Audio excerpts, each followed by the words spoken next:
네, 오늘 갈라디아서 3장입니다. 갈라디아서 1장과 2장을 저번 시간에 했었는데 유대 교도들 뿐만 아니라 예수 그리스도를 믿은 이 사도들조차도 율법에서 완전히 지금 벗어나지 못하고 있습니다. 그래서 야고보, 게바, 요한, 이 예루살렘에 있는 이 사도들조차도 여전히 그 예수를 믿으면서 율법을 지키고 있는 그러한 상황입니다. 그러한 상황에서 이방인 믿는 이들에게조차도 율법을 지키라고 지금 강요하고 있어요. 그 유대인이면서 예수를 믿는 이들이. 그래서 이 갈라디아 교회는 이방인들이죠. 이방인인데 예수를 믿는 이들입니다. 그래서 갈라디아 교회인데 이 교회에 여전히 이제 거짓 형제들이라고 지금 바울이 말했지만 이 형제들이 와가지고 예수를 믿지만 여전히 모세율법을 지키라고 말합니다. 그렇기 때문에 바울은 갈라디아 성도들에게 이러한 서신을 쓰므로 시대가 전환되었다는 것을 분명하게 지금 어떤 진리를 가지고 말을 해주고 있어요. 그래서 율법 시대에서 그 영의 시대로의 완전한 전환입니다. 우리가 이러한 전환을 분명히 이제 보아야 하는데 우리가 그림을 예전에 이제 제가 이 그림을 그렸습니다. 그림 보이나?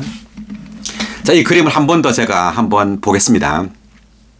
자, 하나님, 구약시대의 하나님, 하늘에 계신 하나님이죠. 이 하나님께서 성육신 하셨습니다. 예수 그리스도죠. 자, 하나님은 2000년 전에 성육신 하심으로 예수 그리스도로 이 땅에 오셨어요. 베들레헴에 태어나셨죠. 그리고 33년 반의 인생을 사셨습니다. 그리고 십자가에 못 박혀 죽으셨습니다. 우리의 죄를 위하여 못 박혀 죽고 부활하셨습니다. 그리고 부활하셔서 생명 주시는 영이 되셨죠. 자, 생명 주시는 영. 이거 어디 나오죠? 고린도전서 15장 45절. 네, 고린도전서 15장 45절 하반절을 보면 마지막 아담은 생명 주시는 영이 되셨습니다. 라고 나옵니다. 마지막 아담은 뭐라고요?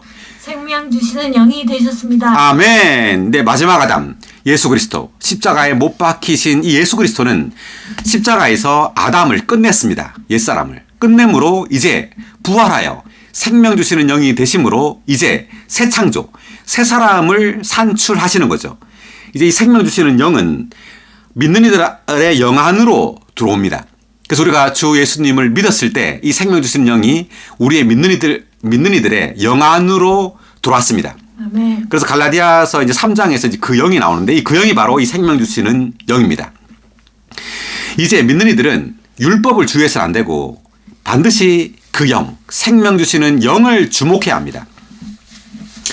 자, 하나의 예를 한번 보고 넘어가겠습니다. 누가복음 10장입니다. 10장.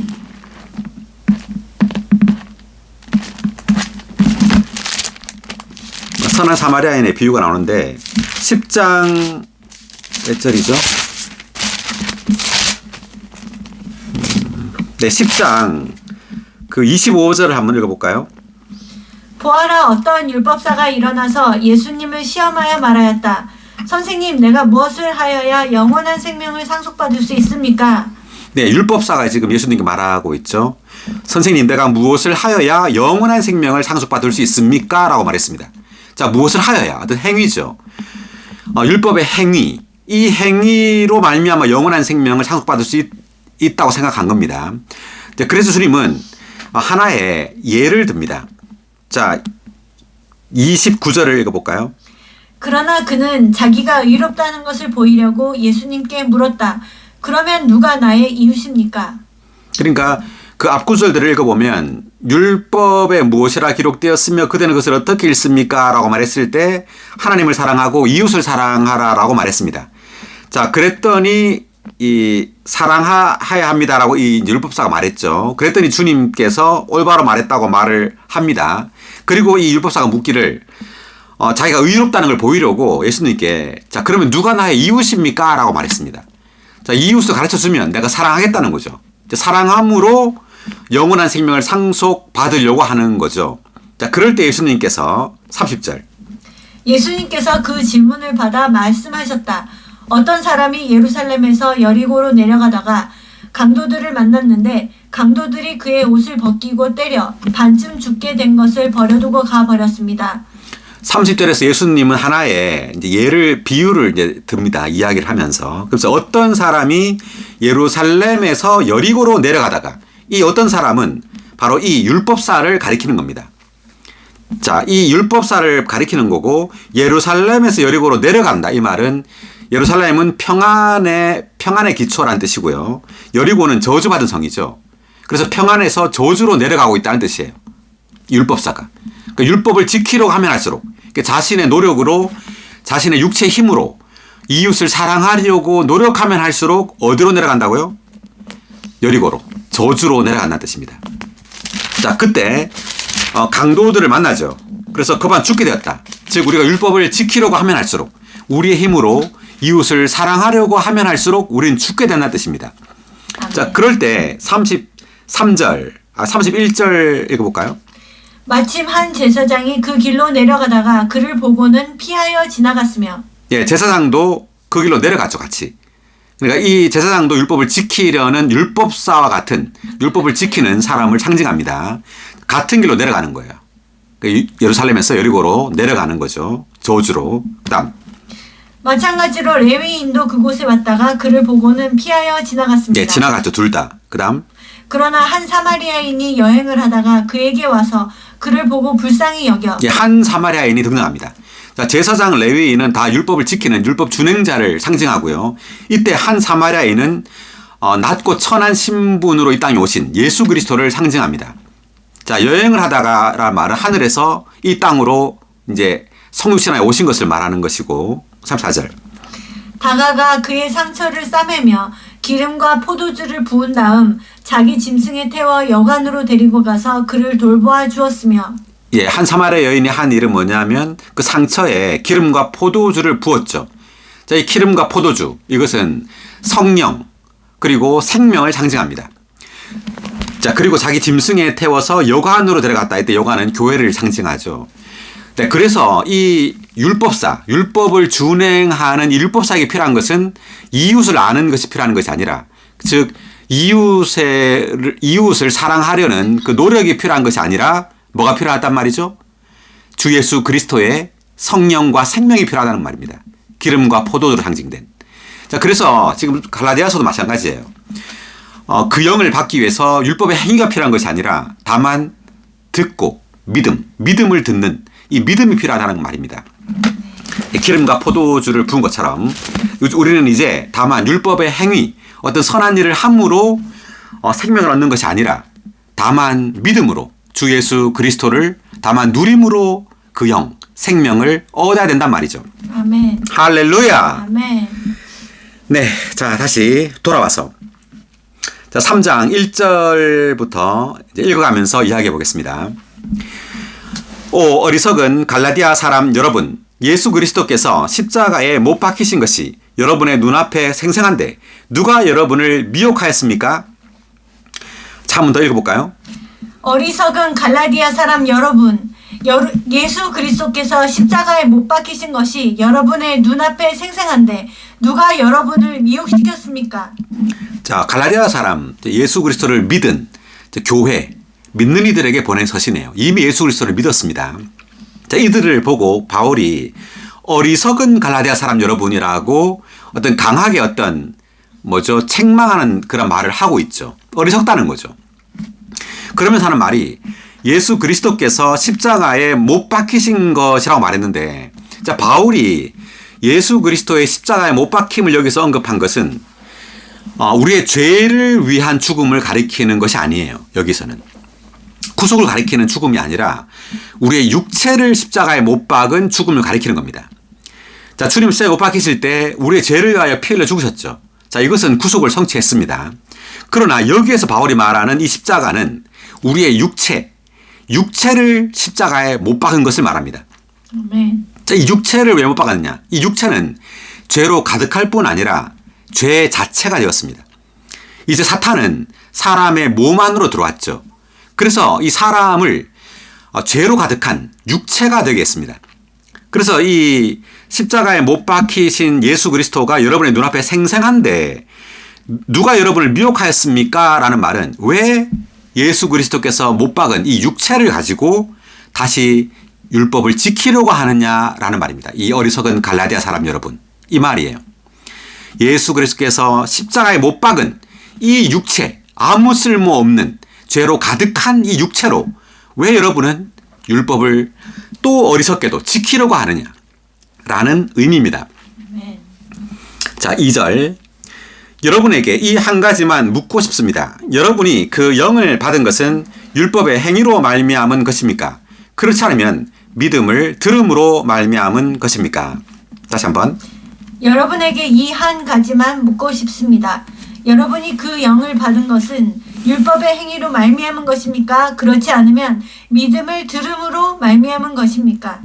자, 2절은 굉장히 중요한데 여기에 그 영, 그리고 율법의 행위, 그리고 믿음을 들음이라는 이 세 단어에 대해서 우리가 좀 시간을 들여서 살펴볼 필요가 있는데, 자, 바울은 이제 갈라디아서 1장, 2장에서는 그리스도께서 내 안에 계신다라는 것을 말했죠. 자, 그런데 3장에서는 이제 그 영을 말하고 있습니다. The Spirit. 자, 그 영이 무엇인가? 많은 그리스도인들은 이 그 영에 대해서 잘 모르고 있어요. 자, 그래서 제가 아까 이 그림을 설명한 겁니다. 자, 하나님이 지금 과정을 거쳤죠. 하나님께서 성육신 되심으로 예수가 되시고, 예수는 또 과정을 거쳤죠. 십자가 못 박혀 죽으심과 부활을 통하여 그 영이 되신 겁니다. 자, 이때 그 영, 한면으로 우리가 하나님은 삼일 하나님이시죠. 셋이면서 하나입니다. 그러니까 하나님, 그리고 아들, 그리고 성령이죠. 자, 한면으로 이 본질적인 삼일성과 경륜적인 삼일성이라고 신학적으로 설명을 하는데, 본질적인 삼일성이라는 것은 본질적으로 하나님은 하나라는 거예요. 셋이지만 하나다. 즉 하늘에 계셨을 때도 하나님은 아버지, 아들, 성령 셋이에요. 즉 상호 내재, 또 동시 존재합니다. 하나님은 언제나 항상. 그 상호 내재, 제가 한번 적어볼까요?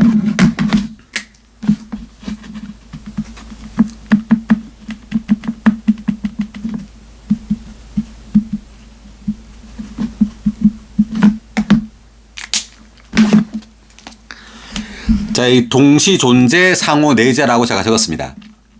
그러니까 하나님은 언제나 동시에 존재하세요. 아버지, 아들, 성령은 아버지가 계시면 동시에 누구도 있다고요? 아들과 성령이 함께 있다는 거죠, 거기에.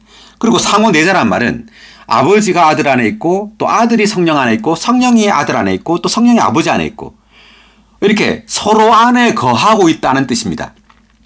그래서 하나님께서 하늘에 계셨을 때도 하나님은 삼일 하나님, 동시존재, 상호내재. 또 하나님이 성육신하여 예수가 됐을 때도 하나님은 동시에 존재하고 상호내재 안에 있어요. 본질적으로는. 그리고 성령이 되셨을 때도 마찬가지입니다. 생명주님이 되셨을 때도 본질적으로 삼일성은 함께 동시에 존재하고 있고 서로 안에 내재하고 있어요. 그렇지만 경륜적으로는 하나님은 사람이 되시고 예수가 되시고 또 성령이 되셨다는 거죠. 예. 그러니까 경륜적이라는 이 말은 하나님의 어떤 목적, 그 계획의 관점에서 볼 때 하나님은 이렇게 과정을 거쳤다는 것입니다. 이렇게. 아버지, 아들, 성령으로. 그래서 하나님은 삼일 하나님이십니다. 그러니까 본질적인 삼일성과 그리고 경륜적인 삼일성, 이 두 방면이 있습니다. 자, 그래서 지금 우리가 지금 강조하는 것은 경륜적인 삼일성인데, 경륜적으로 하나님은 마침내 과정을 거쳐서 생명 주시는 영이 되셨어요. 아멘. 자, 이 생명 주시는 영은 다만 성령이 아니에요. 삼일 하나님 전체가 생명 주시는 영으로 완결됐다는 뜻입니다. 아멘. 뭐라고요? 삼일 하나님 전체가 생명 주신 영으로 완결되셨다. 네. 그래서 우리가 성령에 대해서 말할 때 세 방면이 있어요. 첫 번째는 신격의 세 번째가 성령이죠. 아버지, 아들, 성령 할 때 신격의 세 번째. 두 번째가 하나님은 영이시니 할 때 이 영. 이것은 하나님의 그 본질이 영이란 뜻입니다. 본질 영이란 말은 책상의 본질이 나무인 것 같아요. 책상은 나무가 그 본질이죠. 하나님도 마찬가지입니다. 하나님의 그 본질은 영이라는 뜻입니다. 두 번째고요. 세 번째는 과정을 거쳐 완결되신 삼일 하나님이에요. 이 영이, 그 영이. 그 삼위 하나님 전체가 완결되었다. 무엇으로? 그 영으로 또는 생명 주시는 영으로 완결된 겁니다. 왜? 우리 안에 들어오시기 위해서, 우리 안에 생명을 분배하시기 위해서 하나님은 이렇게 하나님에서 아들 예수 그리스도로, 예수 그리스도 죽고 부활함으로 생명 주시는 영이 됨으로 드디어 사람의 영 안으로, 오 주 예수님, 주여 당신을 믿습니다. 주여 당신을 접촉합니다. 오 주여 당신을 받아들입니다. 자, 이렇게 기도할 때 생명 주시는 영은 드디어 사람의 가장 깊은 곳 영 안으로 들어오는 거죠. 자, 이 영, 사람은 세 부분으로 되어 있죠. 영과 혼과 몸으로 되어 있는데 영 안으로 들어옵니다. 하나님의 영은 사람의 영 안으로 들어온 것이 바로 거듭남이에요. 자, 거듭난 다음에 이게 끝이 아니에요. 거듭난 다음에 이제 이 생명 주는 영은 사람의 혼으로 이렇게 퍼집니다. 확장돼요. 혼을 적시죠. 우리의 혼. 우리의 혼은 세 부분으로 되어 있죠. 뭐로 되어 있죠? 생각, 감정, 의지. 네, 생각, 감정, 의지로 구성되어 있습니다. 혼이. 그래서 이 생명 주시는 영은 이 혼 안으로 흘러들어가서 생각, 감정, 의지를 하나님의 생각으로, 하나님의 감정으로, 하나님의 의지로 적셔요. 변화시켜요. 자, 이것이 변화입니다. 또는 새롭게 됨이죠. 네, 이것이 일생 동안 이루어지는 혼의 변화입니다. 자, 빨간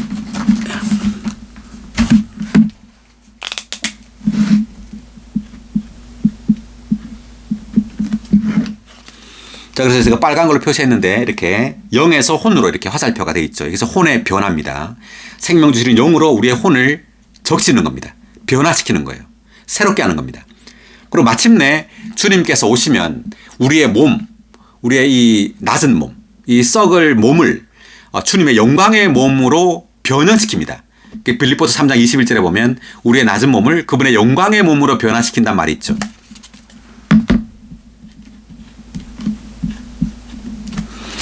그래서 화살표를 이제 몸으로까지 했는데, 주님이 이제 오실 때, 두 번째 오실 때 우리의 몸은 순식간에 영광의 몸으로 변형됩니다. 그래서 우리의 영 안으로 생명 주신 영이 들어올 때 이것을 거듭남이라고 하고요. 그 다음에 우리의 혼 안으로 생명 주신 영이 이제 퍼질 때, 적실 때 이것을 변화라고 합니다. 그리고 우리의 몸이 변형될 때 이것을 변형이라고 하죠. 자, 이렇게 거듭남, 변화, 변형. 자, 이렇게 우리의 영과 혼과 몸을 생명 주시는 영으로 적시는 것. 이것이 바로 하나님의 완전한 구원입니다. 우리의 영혼, 몸이 모두 다 하나님의 영으로, 하나님 자신으로 충만하게 되는 것. 이것이 바로 하나님의 완전한 구원입니다. 아멘. 할렐루야. 아멘. 자, 그래서 지금 바울은 무엇을 관심하고 있느냐 하면 이미 영 안에서 거듭난 이 갈라디아인들로 하여금 혼 안에서 변화되도록 온전하게 되도록 하기 위해서 이제 율법의 행위로 온전하게 데려가지 말고 어떻게 해요? 다만 그 영을 계속해서 공급받음으로 우리의 혼이 변화됨으로 온전하게 되어야 한다고 지금 말하고 있는 거예요. 아멘. 자, 2절을 했는데, 자, 2절, 그 영을 받은 것은 율법의 행위로 말미암은 것입니까? 라고 말했죠. 자, 율법의 행위가 뭐죠? 자, 율법을 지키려는 행위죠. 율법을 지키려는 행위입니다. 자, 이때 율법은, 자, 우리가 율법이 두 방면이 있습니다.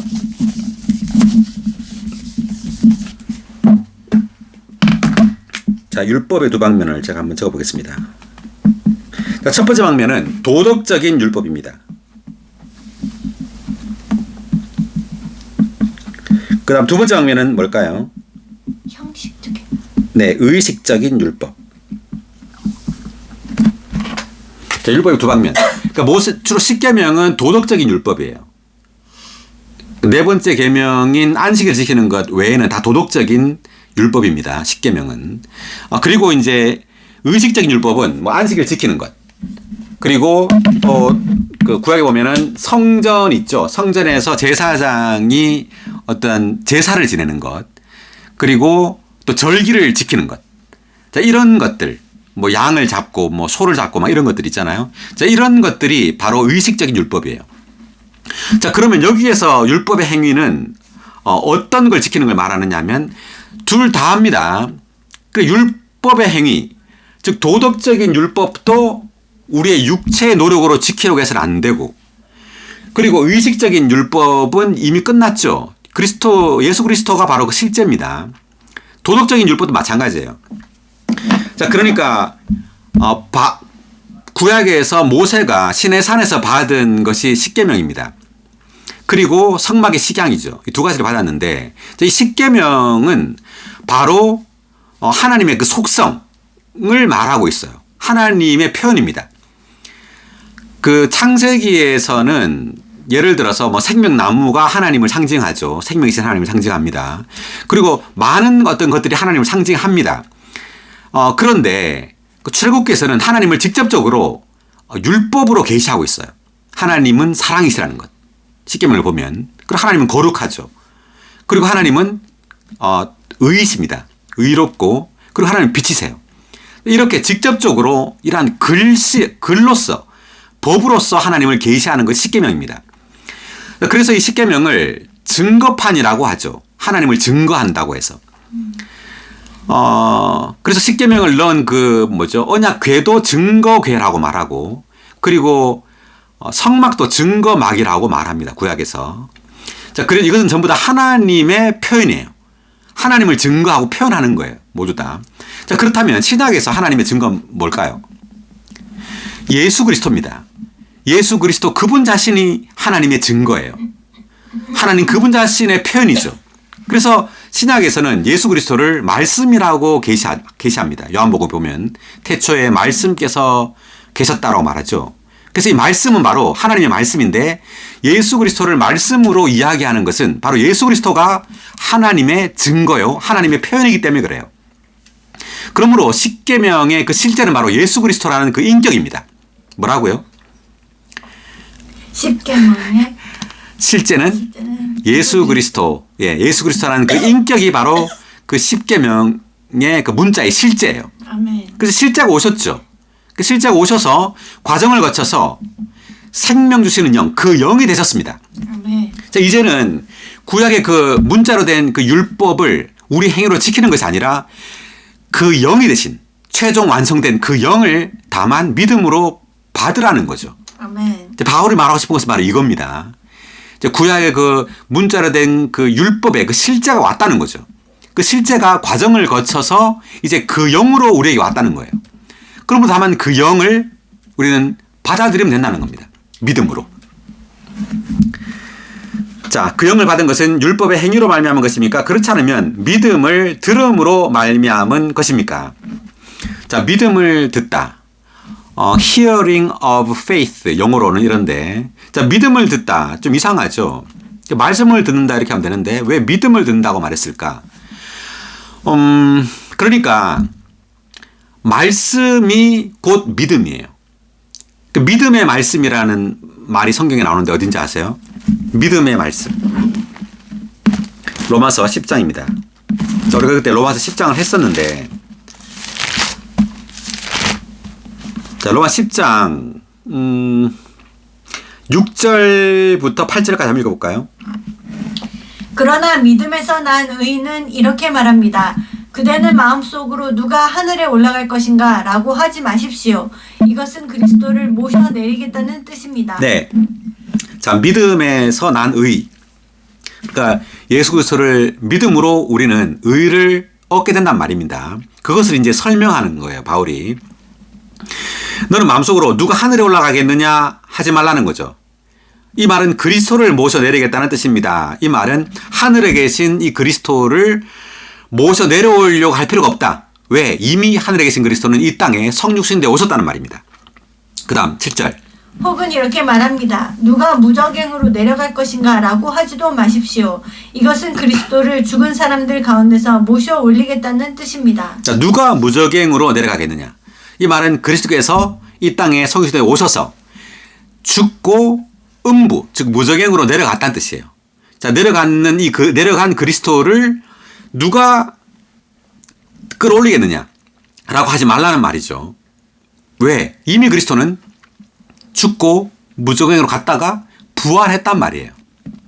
자, 그래서 이 6절, 7절에서 바울이 지금 신명기 30장을 인용했는데 이것을 왜 인용했느냐면 그리스도께서 하늘에서 이 땅에 손수인데 오시고 죽고 무저갱으로 가셨다가 부활했다는 것을 지금 설명해 주고 있는 겁니다. 신명기를 가지고.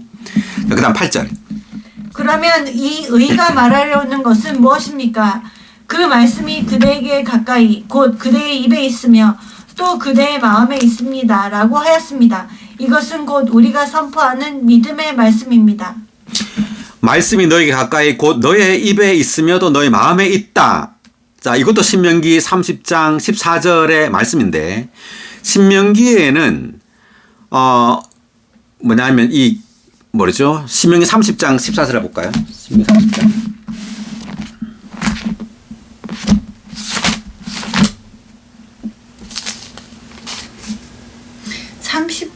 신명기 신명기 30장 11절 한번 볼까요? 내가 오늘 그대에게 명령하는 이 계명은 그대에게 너무 어려운 것도 아니고 멀리 있는 것도 아닙니다. 자, 내가 오늘 그대에게 명령하는 이 계명은 이라고 말했죠. 자, 이 계명은이라고 말했는데 12절 볼까요? 그것은 하늘에 있는 것이 아니니 그대는 누가 우리를 위해 하늘로 올라가서 그것을 가져다가 우리에게 들려주어 준행하게 할 것인가 라고 말할 필요가 없습니다. 자, 누가 우리를 위해 하늘로 올라가서 그것을 가져다가 하여튼 그것이 바로 신명기에서는 계명이라고 말합니다. 계명. 그렇지만 바울은 로마서에서 이 계명을 무엇으로 해석했죠? 그리스도로 해석한 겁니다. 그러니까 이 계명, 율법이죠. 이 율법을 바울은 그리스도로 해석했어요. 그러니까 그리스도가 이제 성육신하여 하늘에서 내려오시고 죽고 음부로 갔다가 다시 부활해 와가지고 이제 이 계명이 뭐가 됐단 말이에요. 8절에 보니까 우리가 선포하는 믿음의 말씀이 되었단 말이에요. 그러니까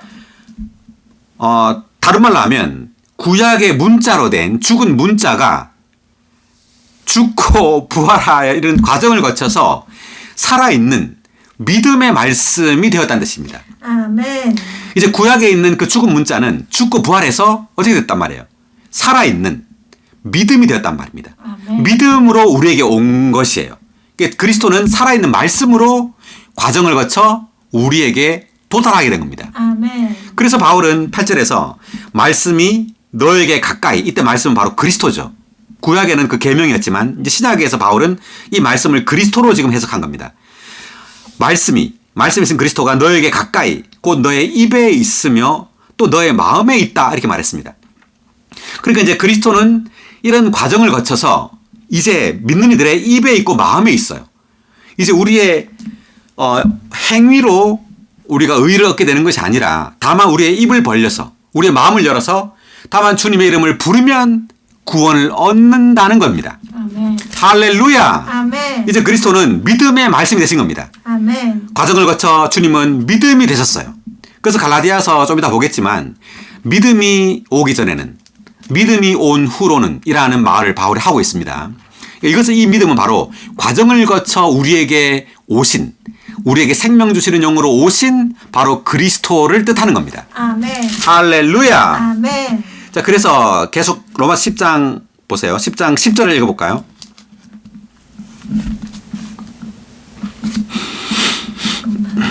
로마 10장 10절. 왜냐하면 사람이 마음으로 믿어 의에 이르고 입으로 시인하여 구원에 이르기 때문입니다. 네, 사람이 마음으로 믿어 의에 이른다.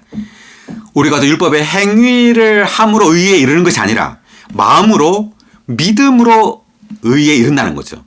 그리고 입으로 시인하여 구원에 이른다고 바울이 말하고 있습니다. 할렐루야. 아멘. 놀랍습니다. 아멘.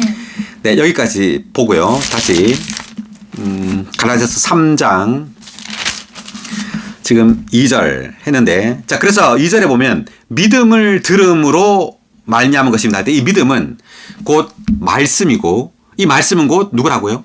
그리스도. 그리스도죠. 네, 우리는 다만 그리스도를 믿음으로 그 영을 받게 되는 겁니다. 아멘. 할렐루야. 아멘. 자, 그래서 여기에 나온 2절에 나온 이 그 영은 과정을 거쳐 생명 주시는 영이 되신 바로 부활하신 그리스도가 바로 그 영이에요. 아멘. 자, 이 그 영에 대해서 다시 한번 또 보겠습니다. 자, 요한복음 7장 38, 39. 요한복음 7장. 나를 믿는 사람은 성경에서 말한 대로 그의 가장 깊은 곳에서 생수의 강들이 흘러나올 것입니다. 네, 나를 믿는 사람은 성경에서 말한 대로 그의 가장 깊은 곳, 사람의 가장 깊은 곳이 어디죠? 영. 영입니다. 사람의 영이죠. 사람의 영 안으로 이제 생수의 강들이 흘러나온다 이렇게 말하죠. 자, 이 생수의 강들이 뭘까요? 39절. 이것은 예수님을 믿은 사람들이 받을 그 영에 대해 말씀하신 것이다. 예수님께서 아직 영광스럽게 되지 않으셨기 때문에 그 영께서 아직 계시지 않았다. 굉장히 중요한 구절인데 예수님을 믿은 사람들이 받을 뭐? 그 영. 예, the Spirit. the Spirit. 그 영에 대해서 말씀한 거란 거죠. 뭐가? 이 생수의 강들이. 네, 이 생수의 강들은 그 영을 가리킨다는 겁니다. 아멘. 자, 근데 예수님께서 아직 영광스럽게 되지 않으셨기 때문에 영광스럽게 되지 않았단 말은 부활을 말하는 거예요. 자, 이 당시에 요한복음 이 당시에는 예수님이 아직 부활하지 않았죠. 부활하지 않았기 때문에 그 영께서 아직 존재하지 않았다 이 말이에요. 그렇지만 예수께서 부활하심으로 드디어 주님은 그 영이 되신 겁니다. 아멘. 이제 생명을 줄 수 있는 이제 생수의 강으로서 믿는 이들 안으로 들어올 수 있게 된 거예요. 아멘. 할렐루야. 아멘. 놀랍습니다. 그래서 갈라디아서 3장에 있는 이 그 영은 바로 과정을 거쳐 이제 부활하신 이 그리스도가 바로 그 영입니다. 아멘. 이제 그 영을 우리가 어떻게 받을 수 있다고요? 믿음으로. 아멘. 예, 율법의 행위가 아닌 믿음으로 우리는 그 영을 받을 수 있습니다. 아멘. 자, 그다음 3절 읽겠습니다. 여러분은 그렇게도 어리석습니까? 그 영으로 시작하였다가 이제는 육체로 온전하게 데려갑니까? 다시 한번. 여러분은 그렇게도 어리석습니까? 그 영으로 시작하였다가 이제는 육체로 온전하게 되려고 합니까? 자, 그 영으로 시작하였다가라는 말은 우리가 예수 그리스도를 믿음으로 무엇을 받게 되죠? 그 영. 네, 그 영을 받게 되죠. 예수를 믿을 때 우리는 그 영을 받습니다. 그 영을 받고 난 다음에 믿음으로 계속 온전하게 데려가지 않고 육체의 노력으로 계속해서 온전하게 데려갑니까? 이런 뜻이에요. 자, 우리가 예수를 믿을 때 그 영을 받는다. 그래서 한번 사도행전 10장 44절.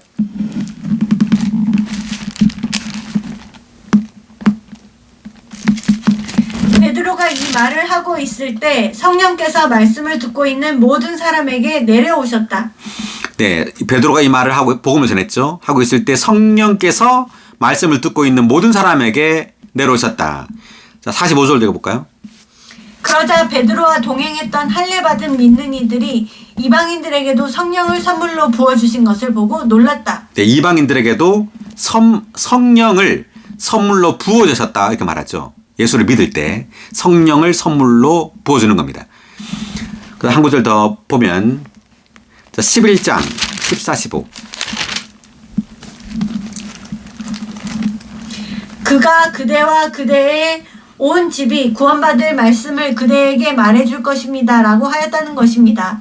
그래서 내가 말하기 시작하자 성령께서 처음에 우리에게 내려오신 것과 같이 그들에게도 내려오셨습니다. 네, 그래서 이제 베드로가 그 누구죠? 고넬료.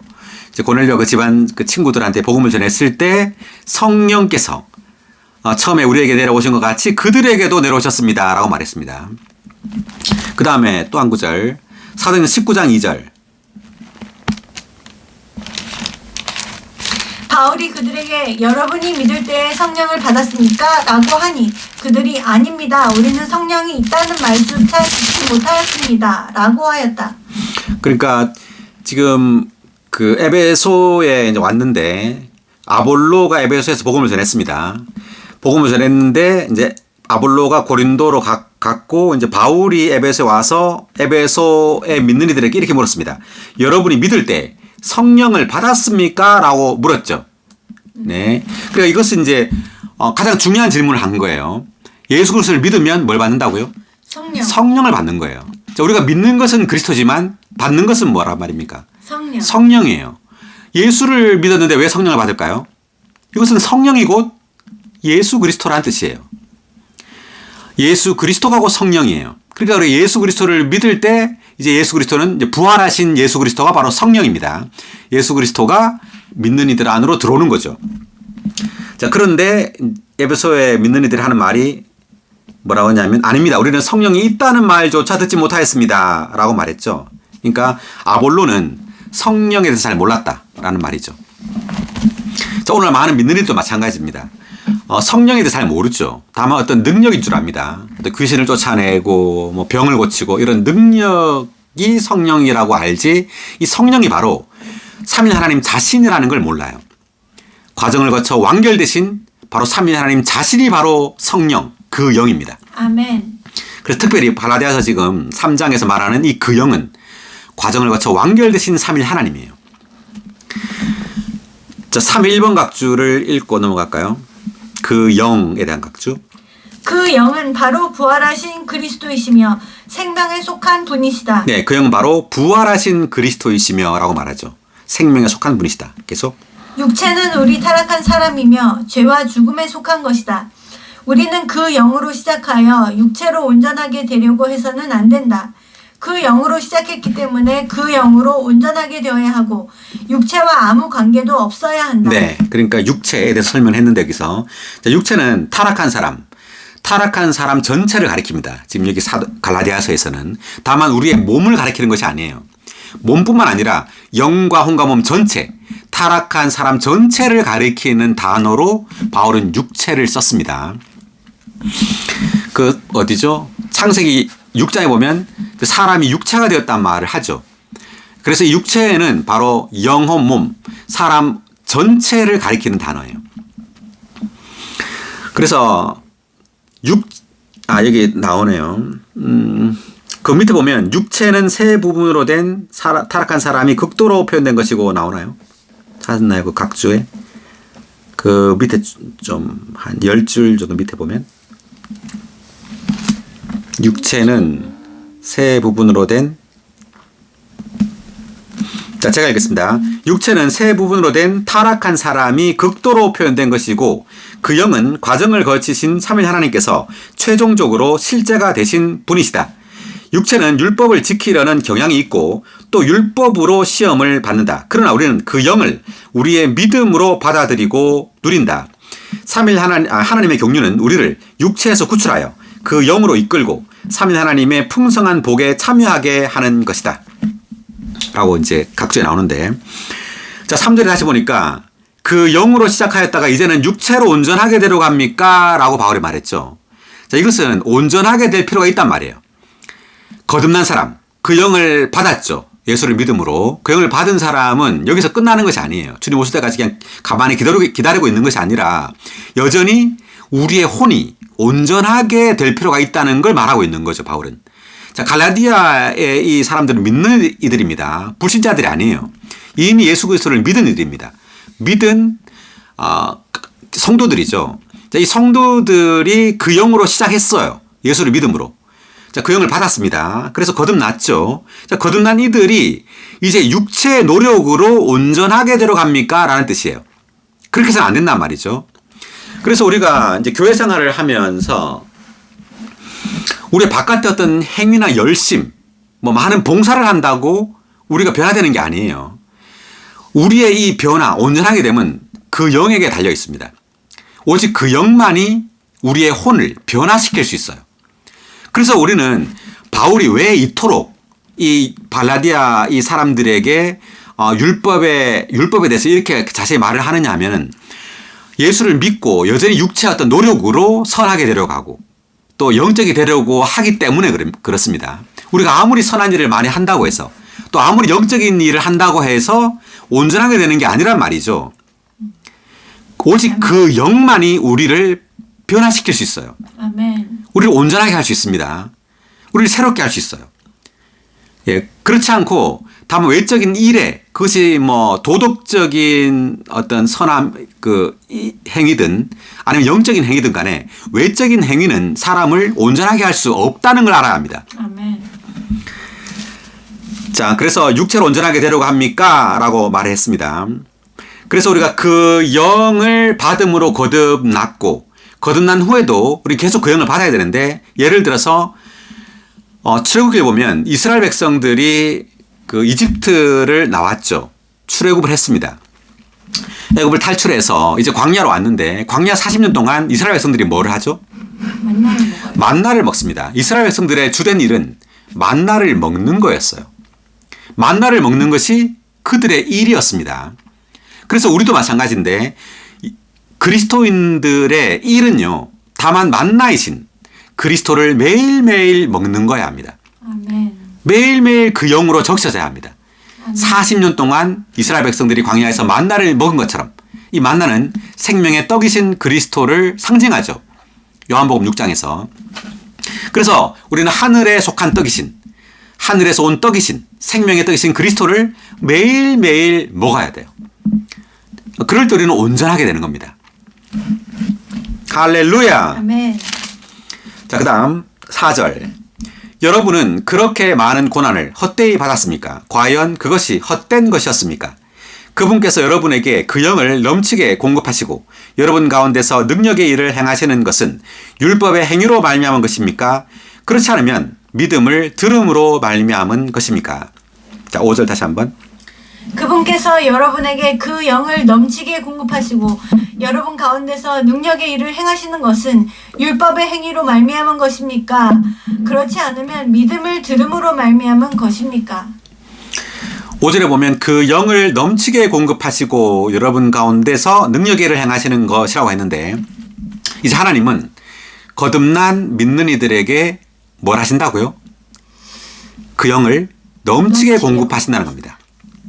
네. 그래서 그 영을 넘치게 공급하시는데 그것은 율법의 행위로 말미암아 그걸 공급하느냐 하는 거죠. 아니라는 겁니다. 우리가 아무리 외적으로 율법의 행위, 즉 선한 일 또는 자, 이때 율법을 예를 들어서 십계명에 보면은 뭐 도둑질하지 말라, 살인하지 말라, 간음하지 말라 이런 말이 나오죠. 이웃을 사랑하라.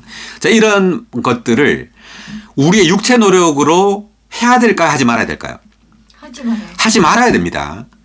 지금 바로 그 말을 하고 있는 거예요. 이때 율법의 행위라는 것은. 이때 율법의 행위는 다만 의식적인 율법을 가리키는 것만이 아닙니다. 뭐 성전에 제사 지내는 것, 뭐죠 양이나 소를 잡지 말라 이런 것만을 가리키는 것이 아니에요. 도덕적인 율법을 포함하는 겁니다. 그래서 우리의 육체의 노력으로 그런 도덕적인 어떤 율법을 지키려고 해서는 안 된다는 거죠. 그럼 어떻게 해야 합니까? 하나님의 은혜, 그 영이죠. 그 영을 누림으로 그 모든 도덕적인 그 율법이 이루어지게 해야 하는 겁니다. 아멘. 그래서 바울은 갈라디아서 2장 2절에서 이제 내가 사는 것이 아니라 내 안에 그리스도께서 산다고 말했죠. 내가 산다는 말은 나의 노력으로 율법을 그런 도덕, 부모를 공경하고 또 도둑질하지 않고 간음하지 않고 또 뭐죠 이러한 것들을 하는 거예요. 네. 자, 그런데 이제 그렇게 하지 말고 우리는 다만 믿음을 들음으로 즉 다만 우리의 영 안에 들어오신 그 영이신 그리스도를 누림으로 이러한 그 도덕적이고 그 영적인 그러한 요구가 저절로 이루어지게 해야 된단 말이죠. 아멘. 할렐루야. 아멘. 그래서 갈라디아서 우리가 저번 시간에 2장 그 마지막 구절을 보면 나는 하나님의 은혜를 무효하지 않습니다라고 말했죠. 이때 하나님의 은혜를 무효하지 않는다. 그러니까 하나님의 은혜는 우리의 영 안에 들어오신 그리스도 그 영입니다. 그 영이 곧 하나님의 은혜예요. 이 은혜를 무효하지 않는다는 말은 이 은혜가 효력을 발휘하게 해야 된단 말이죠. 아멘. 나의 육체의 노력으로 의롭게 되려고 하고 하나님의 속성을 표현하려고 하는 것이 바로 하나님의 은혜를 무효화하는 겁니다. 아멘. 예. 그러니까 하나님이 원하는 것은 하나님의 은혜가 우리에게 모든 것이 되게 해야 된다는 뜻이에요. 나의 노력이, 나의 지혜가 모든 것이 되게 해서는 안 되고 하나님의 은혜가 나의 공급이 돼야 된다. 아멘.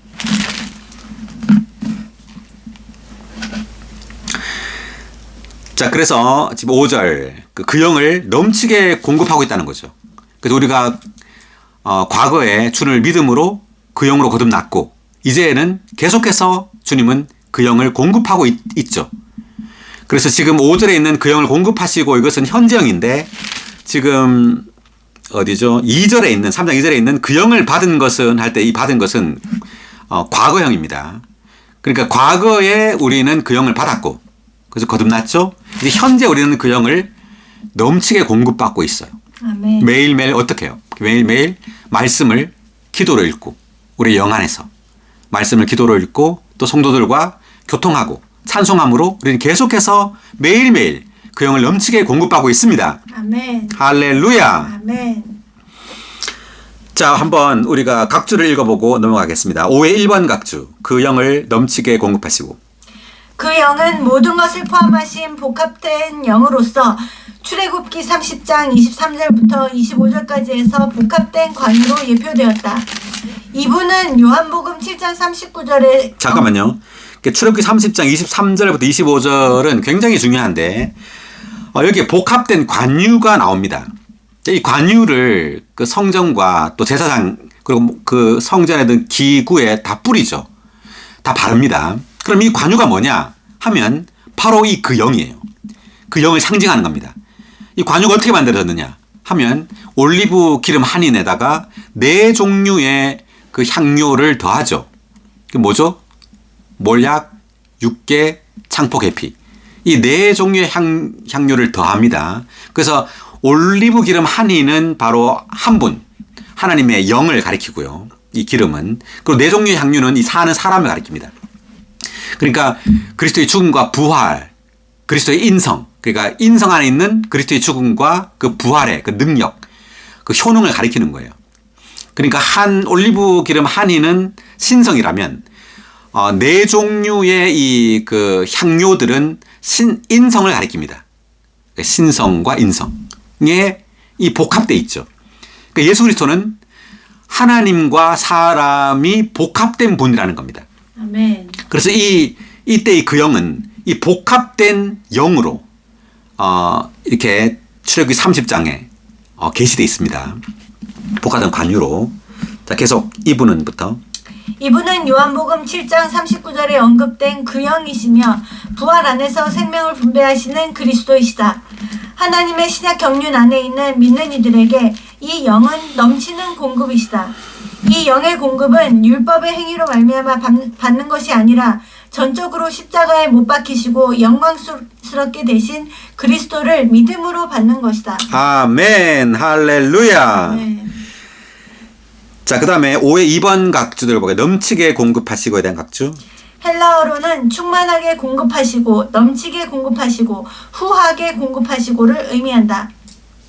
하나님 편에서는 그 영을 풍성히 공급하시고 우리 편에서는 그 영을 받는 것이다. 날마다 놀라운 신성한 전달이 이루어진다. 예, 날마다 놀라운 신성한 전달. 그 영의 전달이죠. 그 영의 전달이 날마다 이루어지고 있습니다. 아멘. 하나님은 공급하시고 우리는 받는다. 이 하늘에 속한 전달을 향해 우리 자신을 열고 모든 것을 포함하신 생명 주시는 영을 공급받는 길은 우리의 영을 사용하여 기도하고 주님의 이름을 부르는 것이다. 자, 오늘날 신약시대에 살고 있는 우리가 할 일은 다만 우리의 존재를 여는 거예요. 아멘. 자, 우리의 마음을 하나님께로 여는 겁니다. 그래서 다만 입을 열어서 오 주 예수님, 오 하나님, 오 주여, 주여 주님을 사랑합니다. 오 주 예수. 자, 이렇게 우리의 마음을 열어서 다만 이렇게 주님의 이름을 부를 때 이 그 영, 복합적인 영이 우리의 존재 안으로 흘러들어오는 거죠. 아멘. 자, 이 복합적인 영이 우리를 변화시키고 우리를 온전하게 합니다. 아멘. 할렐루야. 아멘. 자, 그 다음 6절. 성경에 아브라함이 하나님을 믿으니 그것이 그에게 의로 여겨졌다 라고 한 것과 같습니다.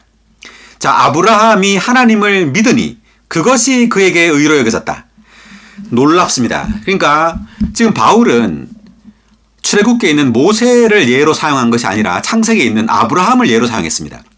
왜냐하면 모세는 율법을 대표하죠. 근데 율법 이전에 이미 아브라함에게 하나님 약속을 주셨죠.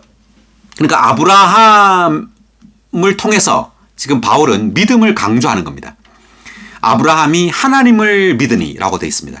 뭘 믿었다고요? 아브라함이? 하나님을 믿었다. 자, 굉장히 중요한데 아브라함은 기적을 믿은 것이 아니라 하나님의 어떤 기적이나 하나님의 어떤 행사를 믿은 것이 아니라 아브라함이 하나님 자신을 믿은 거예요. 아멘. 자, 하나님 자신을 믿었다는 것은 아브라함의 그 존재 안으로 하나님을 받아들였다는 뜻이에요. 자, 이것이 믿음입니다. 믿음은 다만 우리가 예수 그리스도의 어떤 다만 말씀을 믿는 거라기보다도 또 예수 그리스도의 어떤 기적을 믿는 것이 아니라 예수 그리스도라는 그 존재, 그 인격을 믿는 겁니다. 아멘. 그 인격을 받아들이는 거죠. 여기서 바울이 가리키는 것이 그겁니다. 아브라함이 하나님을 믿으니라는 말은 하나님을 아브라함 안으로 받아들였다는 뜻이에요. 그래서 그 성경에서 나오는 그 믿음의 의미는요. 일단 객관적인 대상을 다만 믿는 것이 아니라 마치 물을 마시듯이 그 하나님 믿는다고 할 때 이것은 하나님을 내 존재 안으로 받아들이는 것이 바로 믿음이에요. 아멘. 그래서 아브라함이 하나님을 믿으니 그것이 그에게 의로 여겨졌다. 이때 그것은 뭐냐면 아브라함 안으로 흘러들어온 아브라함 안으로 옮겨 부어진 하나님께서 바로 아브라함의 믿음입니다. 아브라함의 의예요. 아멘. 예, 아브라함 안으로 옮겨 부어진 그 하나님 자신이 바로 아브라함의 의가 된 겁니다. 아멘. 할렐루야. 아멘. 제가 뭐라고 말했죠? 아브라함 안에 틀러 들어온 하나님 자신이 아브라함의 의가 되셨다. 네. 하나님 외에는 의롭지 않다는 걸 알아야 합니다. 하나님은 오직 하나님 그분 자신의 의 외에는 의롭다고 하지 않아요. 사람의 의는 의가 아닙니다. 하나님의 기준에서는. 오직 하나님의 의만이 의예요. 그러므로 아브라함 안으로 흘러들어온 하나님 자신이 바로 의입니다. 자, 아브라함이 하나님을 믿었습니다. 하나님이 믿었을 때 어떻게 됐죠? 구약에 보면 믿었을 때 아브라함에게서 누가 태어났죠? 이삭이 태어났습니다.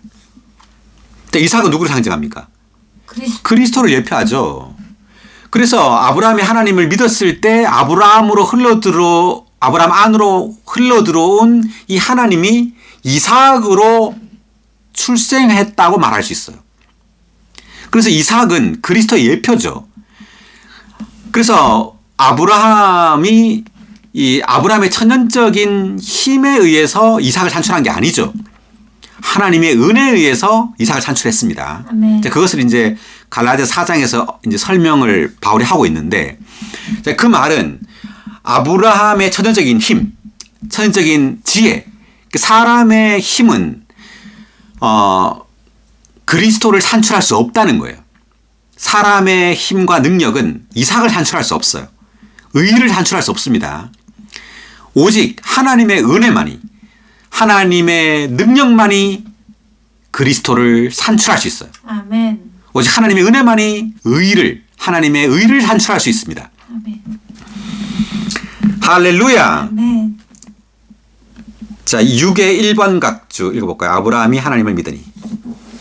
미혹된 갈라디아 사람들은 율법으로 다시 떠내려가서 율법을 전해준 모세에게 집착했다. 그러나 바울은 그들에게 믿음의 조상이었던 아브라함을 언급했다.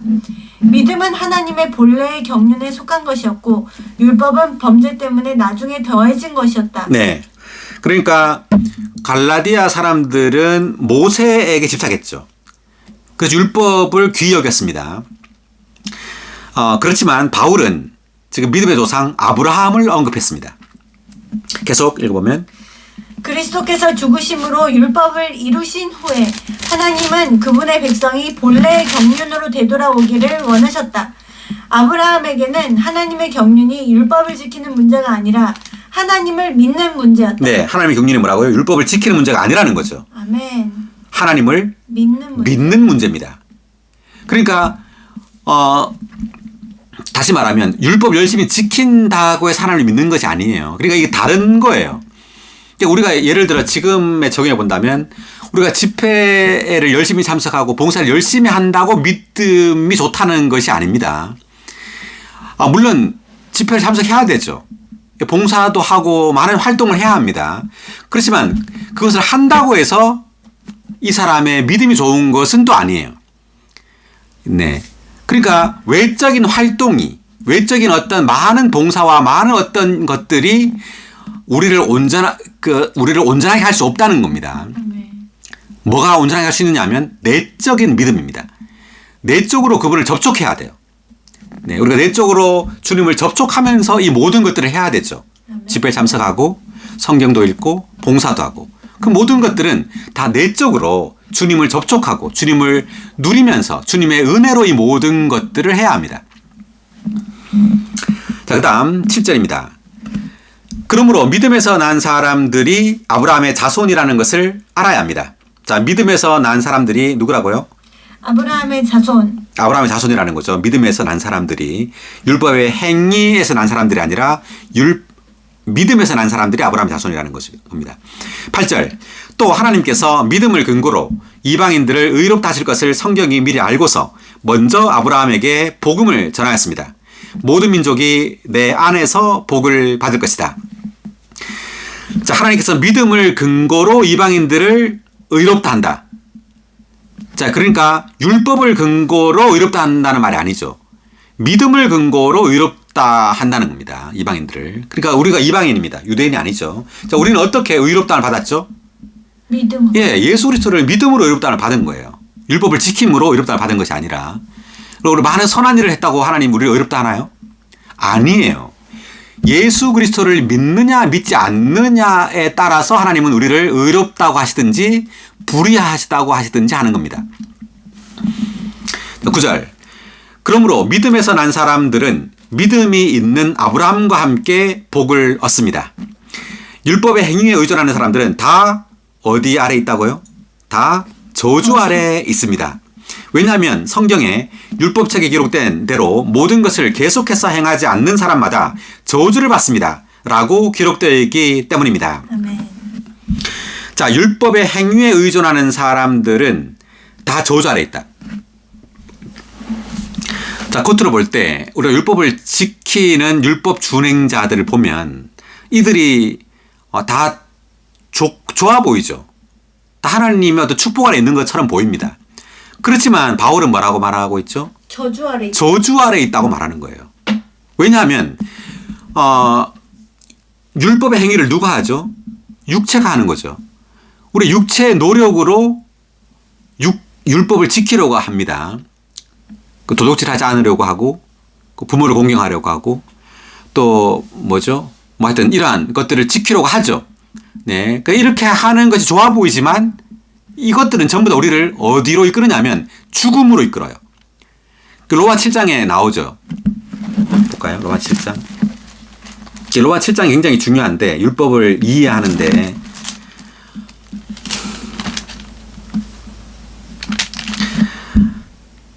자, 19절 읽어볼까요? 19, 20, 21절.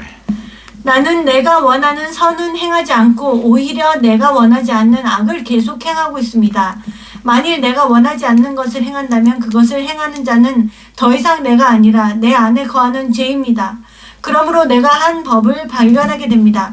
곧 선을 행하기 원하는 나에게 악이 함께 있다는 것입니다.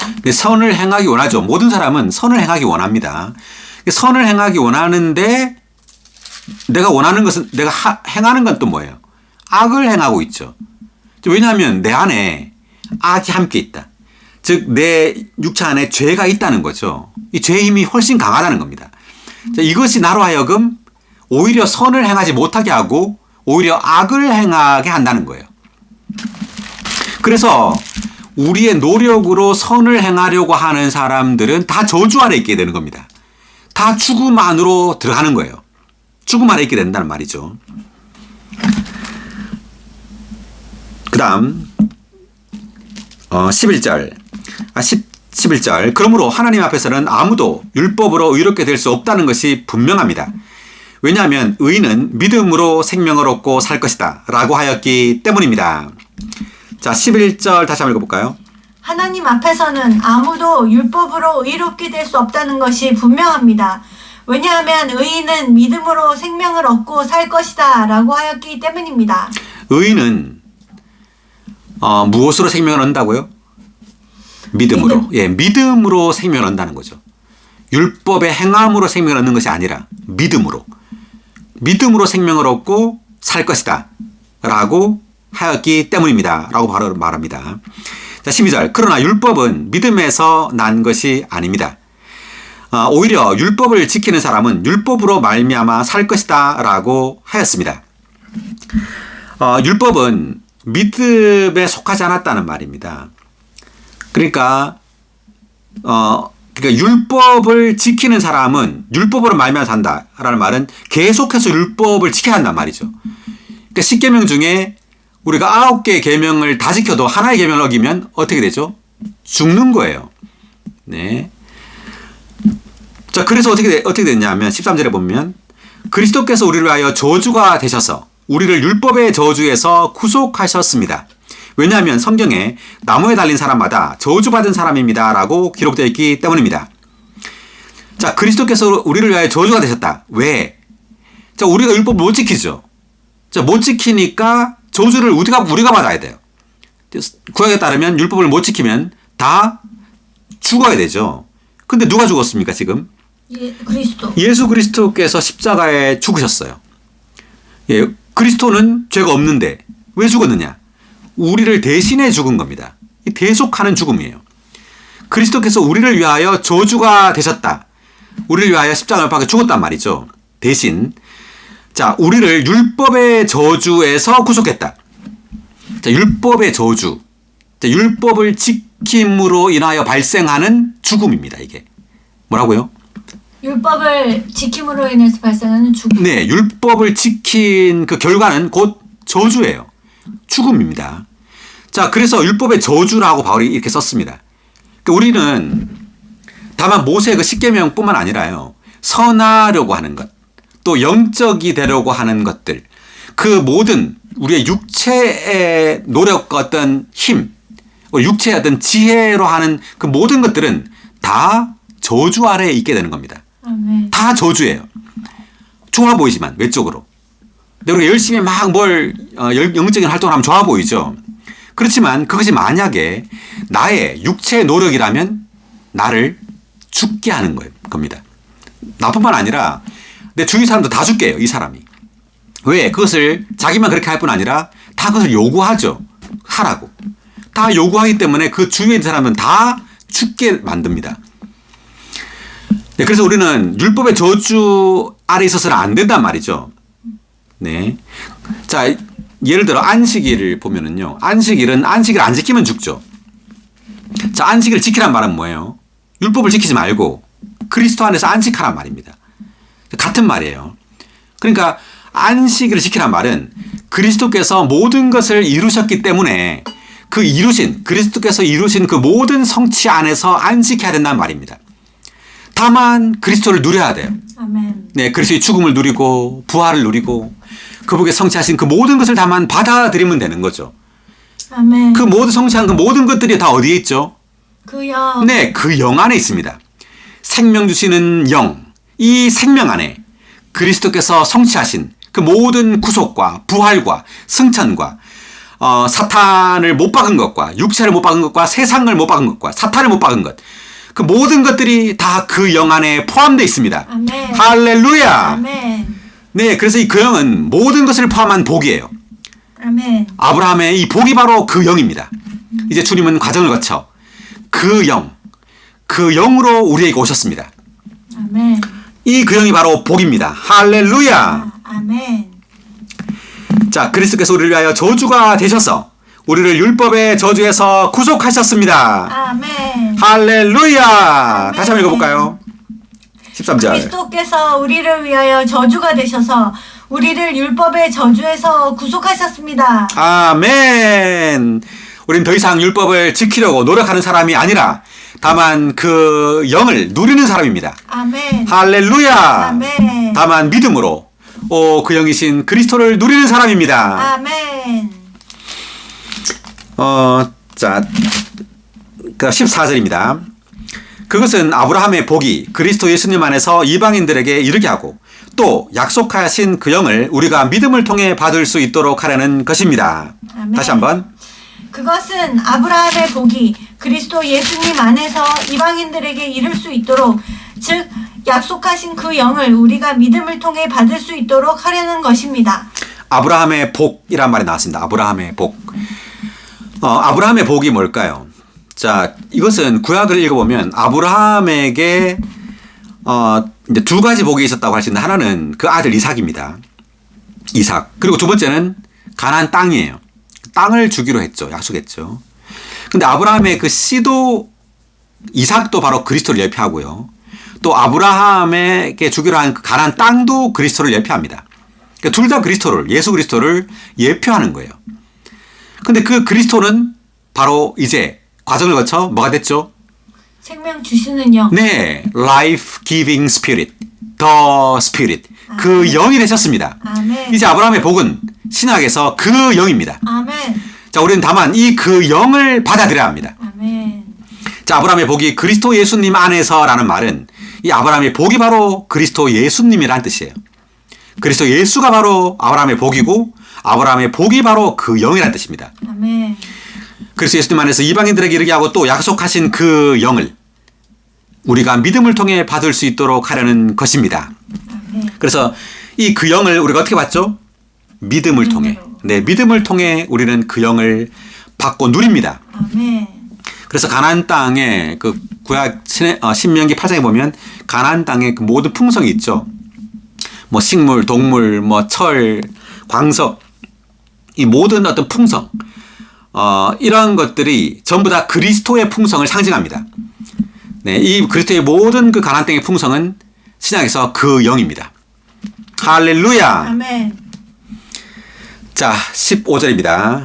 하기 전에 14의 2번 각주 읽어볼까요?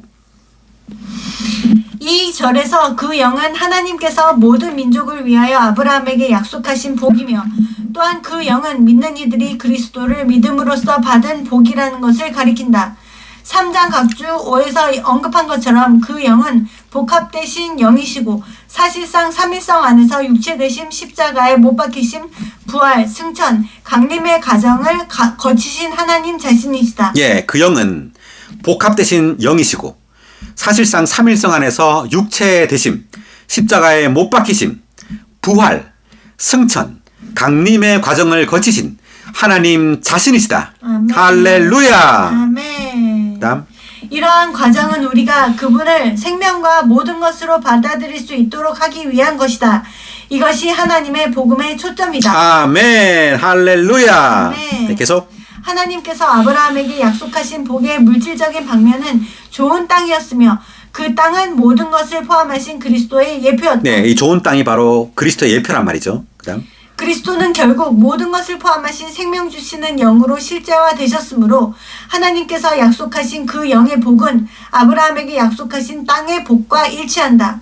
우리의 체험 안에서 그리스도의 실제화이신 그 영은 사실상 우리의 누림을 위한 하나님의 풍성한 공급의 근원인 좋은 땅이시다. 아멘. 할렐루야. 아멘. 그러므로 구약에 있는 그 가나안 땅, 이 좋은 땅은 예수 그리스도의 예표입니다. 그 아멘. 예수 그리스도는 그 영으로 실제되셨죠. 주님은 죽고 부활함으로 이제 생명 주시는 영, 그 영으로 우리의 영 안에 들어오셨습니다. 아멘. 할렐루야. 아멘. 자, 그 다음에 계속하겠습니다. 15절. 형제님들, 사람의 관례대로 말하겠습니다. 사람의 언약이라도 한번 맺고 나면 아무도 무효로 하거나 덧붙이지 못하는 법입니다. 그런데 하나님께서 아브라함과 그의 씨에게 약속을 해주실 때 많은 사람을 가리키는 그 씨들에게라고 말씀하시지 않고 오직 한 사람을 가리키는 너의 씨에게라고 말씀하셨습니다. 그 한 분은 곧 누구죠? 그리스도. 그리스도이십니다. 라고 말했습니다. 자, 아브라함과 그 씨에게 약속했다 할 때 그 씨는 구약에서는 이삭이죠. 그런데 바울은 이 이삭을 누구라고 말했죠? 그리스도. 그리스도라고 해석했습니다. 그러니까 구약의 그 이삭이 그리스도를 예표한다는 겁니다. 아멘. 그러니까 바울은 지금 구약을 지금 해석하고 있죠. 자, 그런데 이 그리스도라고 말했고, 자, 그래서 지금 요 위에 이제 가나안 땅도 그리스도를 예표하지만 그 아브라함의 그 씨신 이삭도 그리스도를 예표한단 말이죠. 그래서 이 씨를 언급한 이유는 우리가 그리스도를 믿음으로 그리스도에게 속하게 돼요. 우리는. 그러면 우리도 이삭의 일부가 되는 겁니다. 그 모든 아브라함의 그 씨에게 하나님은 그 복을 주기로 했죠. 이삭에게 복을 주기로 했습니다. 그러니까 우리가 이삭에 속해 있기 때문에 우리도 복을 받는 겁니다. 아멘. 이제 우리가 그리스도에게 속함으로 우리도 그 복에 참여하게 되는 거예요. 이제 그것이 이제 뒤에 나오는데 보겠습니다. 자, 각주는 각자 읽어보시고요. 17절. 내가 말하려는 것은 이것입니다. 하나님께서 이미 맺으신 언약보다 430년 뒤에 생긴 율법이 이 언약을 폐기하여 약속을 무효로 하지 못한다는 것입니다. 그러니까 언약이 먼저 생겼어요? 아니면 율법이 먼저 생겼어요? 언약. 네, 언약이 먼저 생겼다는 거죠. 그 다음 18절. 왜냐하면 유업을 상속받은 것이 율법에 근거한 것이라면 그것은 더 이상 약속에 근거한 것이 아니기 때문입니다. 그러나 하나님은 약속을 통하여 아브라함에게 유업을 은혜로 주셨습니다. 그렇다면 율법은 무엇 때문에 있습니까? 율법은 범죄 때문에 더하여졌으며 천사들을 통하여 중보자의 손으로 정해진 것인데 약속된 씨가 오실 때까지 있을 것입니다. 자, 19절을 다시 읽어볼까요? 그렇다면 율법은 무엇 때문에 있습니까? 율법은 범죄 때문에 더하여졌으며 천사들을 통하여 중보자의 손으로 정해진 것인데 약속된 씨가 오시기까지 있는 것입니다. 아멘. 그러니까 율법은 모세에게 주어졌습니다. 십계명, 그죠? 그 아브라함은 창세기 사람이죠. 그러니까 아브라함, 이삭, 야곱. 그 야곱 12아들 중에 레위가 있었고 레위의 후손 중에 모세가 태어납니다. 모세를 통해 율법이 주어지게 되는 건데 율법을 왜 줬느냐 이 말이죠. 왜 줬냐면 범죄 때문에 더해졌다. 범죄 때문에 줬다는 말이에요. 자, 이 말은 율법을 주므로 범죄를 저지르지 말게 하려고 줬느냐? 그게 아니에요. 율법 때문에 범죄가 저지러지지 않는 것이 아니에요. 율법을 왜 줬냐면 사람이 죄인임으로 범죄를 한다는 것, 죄인이기 때문에 죄를 범한다는 것을 율법이 가르쳐 주기 위해서입니다. 다시 말하면 사람이 죄인이라는 것을 보여주기 위해서 율법을 줬다는 거예요. 그래서 우리가 율법을 못 지키면 어떻게 돼요? 구약에서 죽어야 되죠. 근데 죽는 대신 어떻게 하죠? 양이나 소를 가지고 제사장에 가죠. 근데 제사장은 그 양이나 소를 죽여서 그 피를 어떻게 하죠? 제단에 뿌리고 지성소로 가져가죠. 자, 그러니까 이런 겁니다. 그 아까 도덕적인 율법이 있었다 그랬죠. 십계명. 그리고 의식적인 율법이 있었다 그랬어요. 그것은 성전에서 제사를 지내는 거. 그러니까 도덕적인 율법을 준 것은 우리가 죄인이라는 것을 깨닫게 하기 위해서고, 그러니까 죄인임이 드러날 때, 율법을 못 지킬 때 이 사람은 재물을 가지고 성전에 가게 되죠. 그래서 죄가 용서를 받는 겁니다. 자, 그래서 이 지금 도덕적인 율법은 우리를 어디로 이끌어요? 의식적인 율법으로 이끈다고 볼 수 있어요. 그러니까 도덕적인 율법은 사람으로 하여금 의식적인 율법, 즉 재물이신 그리스도를 취하게 하는 대로 이끈다. 그리스도를 누리게 하는 대로 이끈다는 것을 알 수 있어요. 자, 한번 출애굽 25장 1절입니다. 자, 제가 방금 설명한 것이 출애굽 25장 1절 각주에 있어요.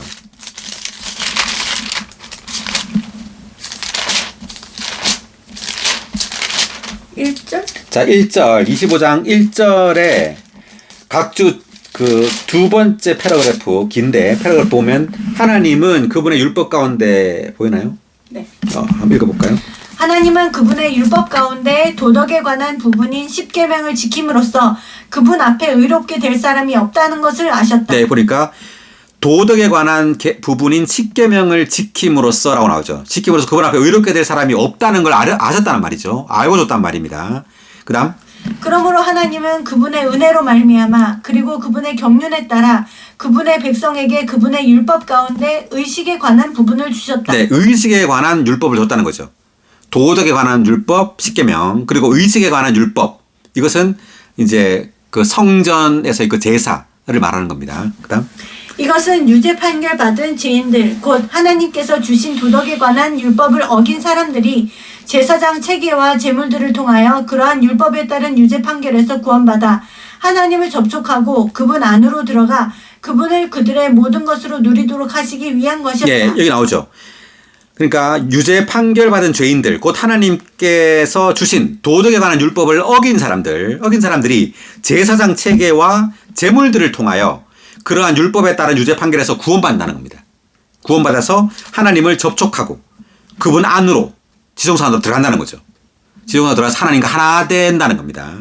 들어가 그분을 그들의 모든 것으로 누리도록 하기 위한 것이다. 그다음. 이러한 방식으로 죄인들은 하나님 앞에 의롭다함을 받고 의로운 사람들이 되어 하나님과 교통을 가질 수 있었다. 네, 여기까지. 그래서 도덕에 관한 율법, 의식에 관한 율법. 그래서 도덕에 관한 율법은 사람들을 의식에 관한 율법으로 이끌어서 그리스도를 누리게 한다는 겁니다. 그래서 하나님과 하나 되게 한다는 거죠.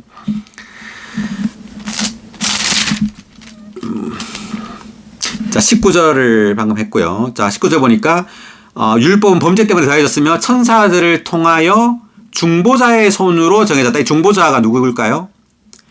모세죠. 모세를 통해 줬단 말입니다. 십계명을. 약속된 씨가 오실 때까지 있을 것이다. 이 약속된 씨가 누구죠? 그리스도입니다. 그리스도께서 오실 때까지 있다. 그리스도가 오시면 이제 없어진단 말이죠. 네. 자, 20절 보니까 중보자는 한 편만을 위한 사람이 아닙니다. 그러나 하나님은 한 분이십니다. 라고 되어 있습니다. 이 말이 무슨 말? 이게 좀 어려운 말인데. 자, 이 말에 대한 각주를 볼게요. 중보자는 한 편만을 위한 사람이 아닙니다. 중보자가 모세를 가리키는데 율법을 상징하는 모세. 자, 21번 각주. 율법에는 하나님과 이스라엘 자손 양편 사이에 중보자가 있다. 약속에는 중개인이 없고 약속을 받는 사람과 그와 직접 관계를 맺으시는 하나님께서 계신다. 율법에 관한 책임은 한편에만 있는 것이 아니라 양편에 있지만 약속에 관한 책임은 약속을 주시는 분이신 하나님께 있다. 따라서 율법은 약속보다 못하다. 갈라디아 사람들은 월등한 것을 버리고 오히려 열등한 것으로 되돌아갔다. 자, 이것을 제가 한번 칠판에 써보겠습니다.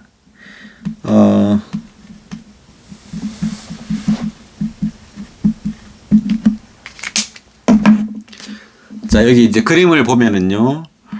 첫 번째에 보면 하나님과 사람 사이에 지금 율법이 있죠. 모세를 통해 주신 율법이 있고. 자, 이 밑에 그림은 하나님과 사람 사이에 아무것도 없어요. 자, 약속은 하나님께서 직접 사람과 관계를 맺었다. 직접 주셨다는 뜻이고, 율법은 하나님께 직접 주신 것이 아니라 모세를 통해 줬다 이 말이죠. 자, 이렇게 중개인이 있단 말입니다. 중개인, 그러니까 중보자가 있단 말이에요. 중간에 사람이 있단 말이에요. 자, 이 말을 바울이 어떻게 해석했느냐 하면 이렇게 중개인, 그러니까 중보자가 있는 율법은 양편의 책임을 묻는다 이런 뜻이에요. 하나님께도 책임이 있고 사람에게도 책임이 있다. 자, 하나님은 사람에게 율법을 지키라고 하고 또 사람은 율법을 지켜야 된다. 이런 뜻입니다. 근데 이것은 뭐냐면 하나님에게만 책임이 있다는 뜻이에요. 약속은. 사람은 이 약속을 지킬 자신의 노력으로 약속을 얻기 위해서 사람의 노력으로 이것을 지킬 의무가 없다. 책임이 없다는 뜻이에요. 오직 하나님이 모든 걸 하신다는 뜻이에요. 네. 다만 사람은 받아들이기만 하면 된다. 다만 receive, 믿기만 하면 된단 말이고, 율법은 사람이 노력으로 이걸 지켜야 된다는 뜻입니다. 지켜야만 된다. 는 뜻이에요. 네. 자, 그게 이제 이 설명이고요. 그래서 중보자는 한 편만을 위한 사람이 아닙니다. 이 말은 중보자는 양편 다에게 어떤 책임을 묻는다. 이런 뜻이고요. 이 하나님은 한 분이시다. 이 말은 하나님 외에는 중보자가 없다. 이런 뜻입니다. 하나님이 직접 약속을 주셨다. 이런 뜻이에요. 하나님은 한 분이라는 뜻은. 자, 그 다음. 각주 읽었죠? 네. 자, 21절. 그렇다면 율법이 하나님의 약속들과 반대되는 것입니까? 절대로 그렇지 않습니다. 만일 생명을 줄 수 있는 율법이 주어졌다면 의가 참으로 율법에서 나왔을 것입니다. 자, 만일부터 읽어볼까요? 만일 생명을 줄 수 있는 율법이 주어졌다면 의가 참으로 율법에서 나왔을 것입니다. 생명을 줄 수 있는 율법 율법이 주어졌다면 이렇게 말했는데 생명을 줄 수 없단 말이죠. 율법은.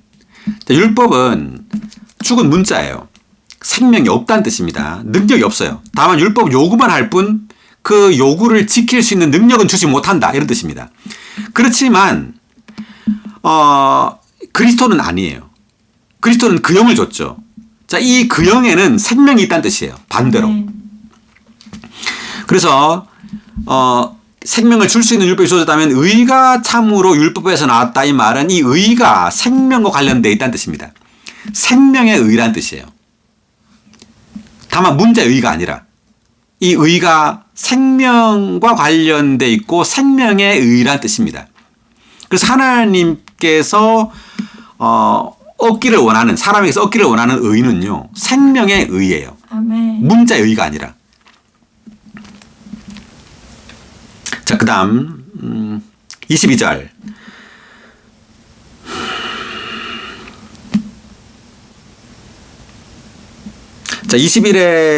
자, 21에 2번 각주 읽고 넘어가겠습니다. 생명을 주려면 의가 있어야 한다. 그러나 의는 율법에 속한 것이 아니라 그리스도 안에 있는 것이다. 그러므로 율법은 생명을 주지 못한다. 네, 그 생명을 주려면 의가 있어야 된단 말이죠. 근데 율법은 참된 의가 아니에요. 그러니까 이 율법은 그러나 의는 율법에 속한 것이 아니라 그리스도 안에 있는 것이다. 이 말은 구약의 그 문자로 된 율법은 참된 의이신 그리스도의 그림자라는 뜻입니다. 오직 그리스도가 참된 의예요. 아멘. 그리스도가 사람에게 들어올 때 우리는 참된 의를 얻게 됩니다. 그리고 참된 의를 살아내게 돼요. 그리스도가 없는 사람의 의는 참된 것이 아니라 다 거짓입니다. 아멘. 사람이 보기엔 좋아 보여도 그것은 다 거짓된 거예요. 참된 의는 누구라고요? 그리스도입니다. 계속. 율법은 의를 산출하도록 그 요구를 이룰 수 있는 능력이 없다. 그러므로 이런 의미에서도 의는 율법에 속한 것이 아니다. 아멘. 22절. 그러나 성경이 모든 사람을 죄 아래 가두었는데 그것은 믿는 사람들이 예수 그리스도를 믿음으로 말미암아 약속을 받도록 하라는 것입니다. 다시 한번. 그러나 성경이 모든 사람을 죄 아래 가두었는데 그것은 믿는 사람들이 예수 그리스도를 믿음으로 말미암아 약속을 받도록 하려는 것입니다. 성경이 모든 사람을 죄 아래 가두었다. 자, 이 말은 이때 성경은 율법을 가리킵니다. 그러니까 이 율법이 모든 사람을 죄 아래 가두었단 말은 모든 사람이 율법을 지킬 수 있단 말이에요, 없단 말이에요? 없다. 예, 율법을 성경을 다 지킬 수 없기 때문에 모든 사람은 다 죄인이란 말이에요. 그래서 성경은 한면으로 모든 사람을 죄인이 되게 합니다. 왜? 지키지 못하니까. 그 말을 바로 이렇게 쓴 겁니다. 성경이 모든 사람을 죄 아래 가두었다 이렇게 쓰는 거예요. 자, 그것은 믿는 사람들이 예수 그리스도를 믿음으로 말미암아 약속을 받도록 하라는 것이다. 그러니까 우리가 죄에서 벗어나는 길, 우리가 죄인이 아니고 의인이 되는 길은 뭐라고요? 예수 그리스도를 믿는 거예요. 네. 그러니까 율법을 지키는 것이 아니라 예수 그리스도라는 인격을 믿음으로 우리는 죄인이 안 되고 의인이 되는 겁니다. 아멘. 그래서 우리 아까 봤죠. 의인은 믿음으로 뭐라 했죠? 11절에 보니까 의인은 믿음으로 생명을 얻고 산다 이렇게 돼 있죠. 다시 말하면 의인은 믿음으로 의인이 된다는 말이에요. 아멘. 믿음으로 생명의 의를 얻게 된단 말이죠. 아멘. 자, 23절. 믿음이 오기 전에 우리는 율법 아래 보호를 받으면서 믿음이 계시될 때까지 갇혀 있었습니다. 자, 믿음이 오기 전에라고 말했는데, 자, 믿음을 바울은 이제 그리스도 대신 믿음이라는 단어를 썼습니다. 그 믿음을 의인화했죠. 그러니까 예수 그리스도께서 오기 전에라고 해야 되는데 바울은 왜 믿음이 오기 전이라고 말했을까요? 자, 이것은 예수 그리스도가 곧 믿음이에요. 그러니까 믿음은 자, 우리가 어디죠? 요한복음 1장 51절에 보면 그 사람의 아들이 오르락내리락 한단 말이 나오죠. 사다리 위에.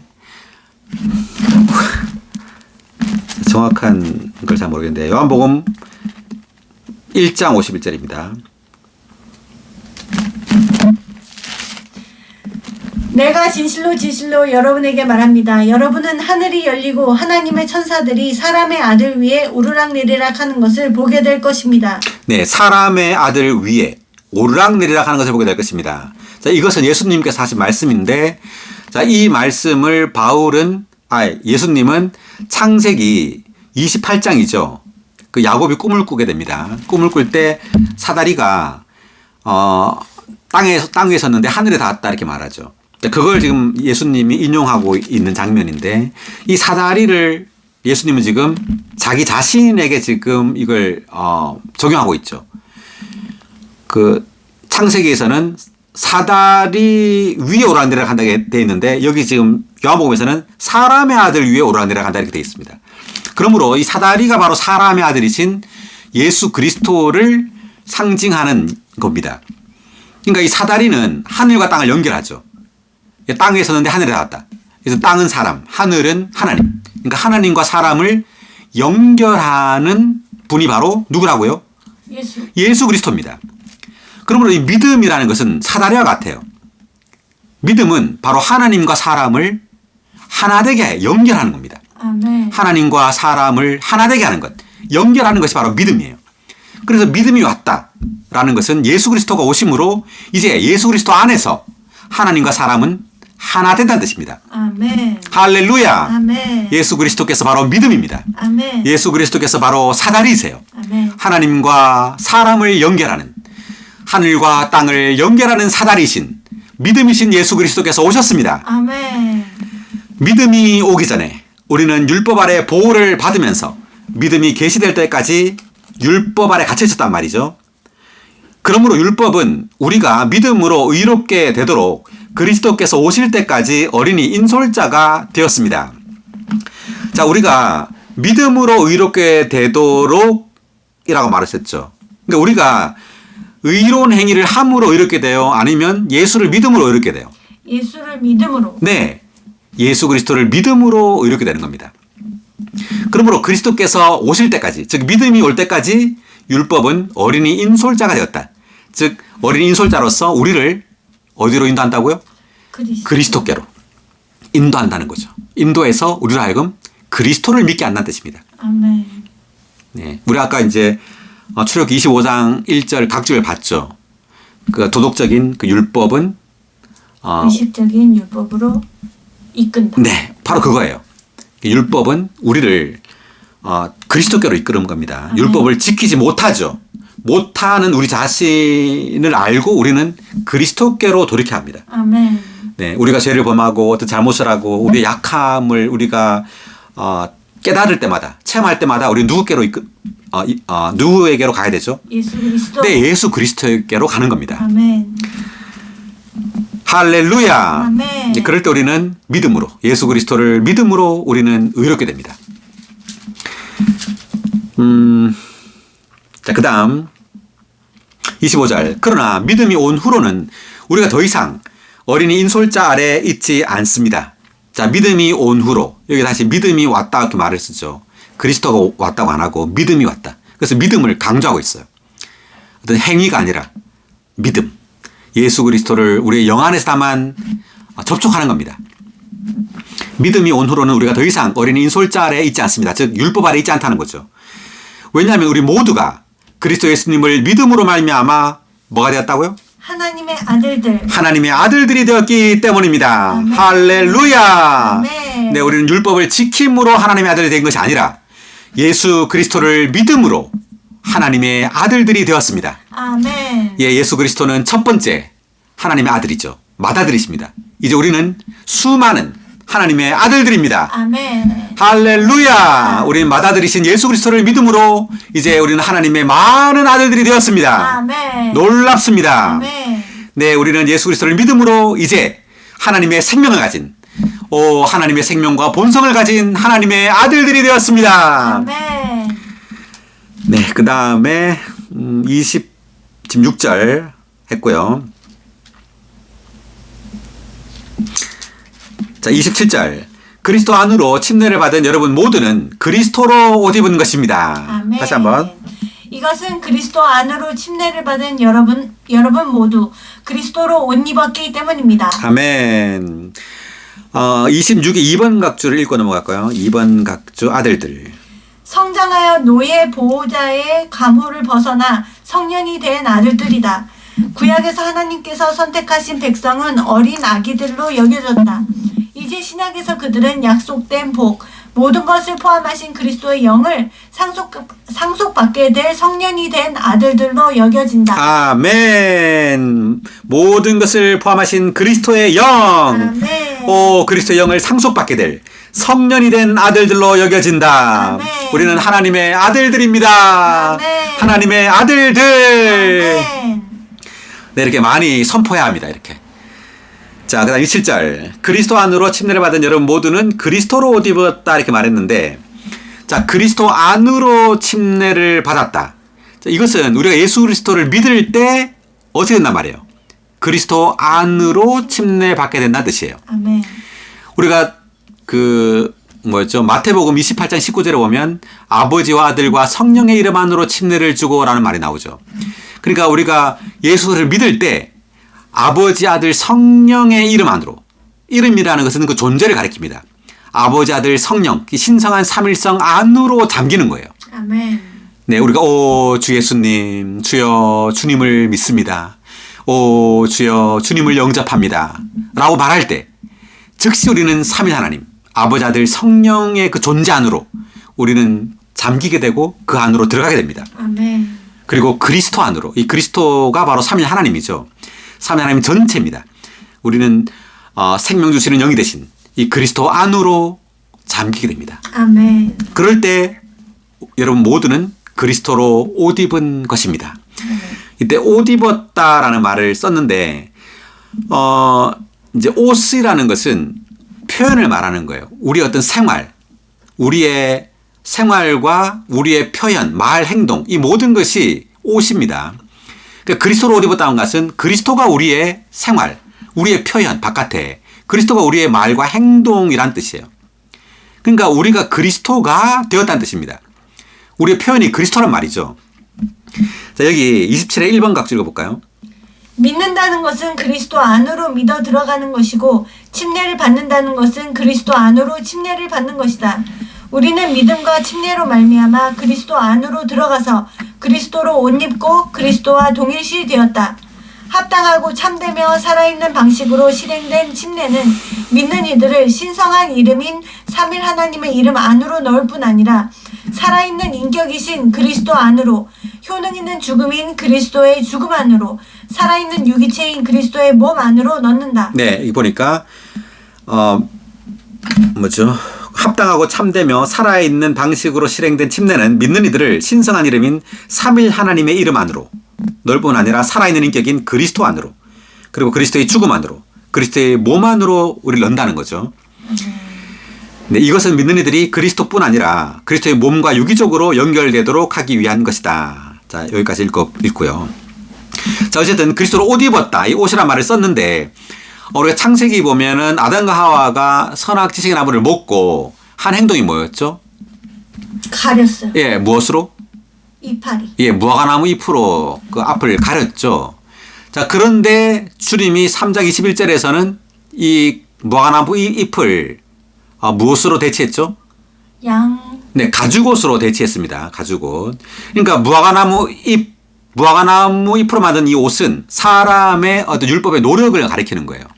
사람의 어떤 선한 행위, 어떤 영적인 행위, 이러한 것이 사람의 어떤 죄를 가릴 수 없다는 거죠. 가죽옷, 오직 예수 그리스도의 그 죽음으로 인한 그 가죽옷만이, 즉 그 그리스도의 그 생명, 그리스도의 옷만이 우리를 구속할 수 있다는 겁니다. 아멘. 네, 그래서 그리스도로 옷 입었다는 것은 예를 들어서 우리가 외적인 옷이 우리라고 할 수 있는데 예를 들어 겉모양이 사자면 이 사람은 뭐란 말이죠? 사자죠. 겉모양이 코끼리면요? 코끼리예요. 자, 우리의 겉모양이 그리스도로 옷 입었어요. 우리의 옷이 그리스도입니다. 그리스도라는 그 인격이 옷이란 말이죠. 그리스도라는 인격으로 옷 입었다라는 말은 우리가 뭐란 말이에요? 그리스도란 말이에요. 그리스도 안으로 잠겸으로 우리는 그리스도가 된 겁니다. 그리스도의 표현이 된 거죠. 그러니까 하나님의 아들들은 다 누굴 표현하죠? 그리스도. 예수 그리스도를 표현하는 거죠. 그래서 바울은 우리가 그리스도로 옷 입었다는 말을 쓴 거예요. 하나님의 아들들인 우리는 그리스도를 표현하는 그리스도로 옷 입은 겁니다. 자, 그 다음 28절. 유대인도 헬라인도 없고 노예도 자유인도 없으며 남자와 여자도 없습니다. 왜냐하면 여러분 모두가 그리스도 예수님 안에서 하나이기 때문입니다. 다시 한번. 유대인도 헬라인도 없고 노예도 자유인도 없으며 남자와 여자도 없습니다. 왜냐하면 여러분 모두가 그리스도 예수님 안에서 하나이기 때문입니다. 아멘. 헬라인, 유대인 이것은 어떤 인종의 어떤 차별을 말하고요. 그 노예, 자유인 이것은 어떤 뭐죠? 신분의 차이. 그리고 남자, 여자 성별의 차이죠. 그러니까 이 당시 이제 갈라디아 교회 믿는 이들에게 이러한 유대인도 있고 헬라인도 있었죠. 노예도 있을 거고 자유인도 있었을 겁니다. 남자도 있고 여자도 있었겠죠, 교회 안에. 근데 여기에 어떤 차별이 있었던 거예요. 그러나 교회 안에는 차별이 있어요, 없어요? 없습니다. 차별이 없어야 되죠. 어떤 인종의 차별, 어떤 신분의 차별, 어떤 성별의 차이도 없어야 합니다. 우리는 그리스도 안에서 다 하나예요. 다 그리스도로 옷 입었죠. 우리는 다 하나님의 아들들입니다. 다 그리스도 안으로 침례받았어요. 아멘. 네, 그러므로 우리는 어떤 차이도 없어야 합니다. 아멘. 자, 예를 들어서 우리가 뭐 국가가 다를 수 있죠. 어떤 사람은 중국인, 한국인, 뭐 미국인 차별이 있어야 돼요? 없어야 됩니다. 우리가 어떤 그 나라에 대한 자부심이 가득하다면 그것은 교회 생활에 문제를 가지고 옵니다. 나는 한국 사람이니까 나는 한국에 대한 그 자부심이 가득하고 그렇다면 이것은 교회 문제를 가지고 옵니다. 유대인이 그랬다는 거죠. 유대인들이 헬라인과 큰 차별을 뒀죠. 네, 벽이 있었어요. 큰 벽이 있었습니다. 그렇지만 주님이 십자가에서 이것을 다 제했죠. 아멘. 마찬가지입니다. 우리는 한국인이든 또 뭐죠?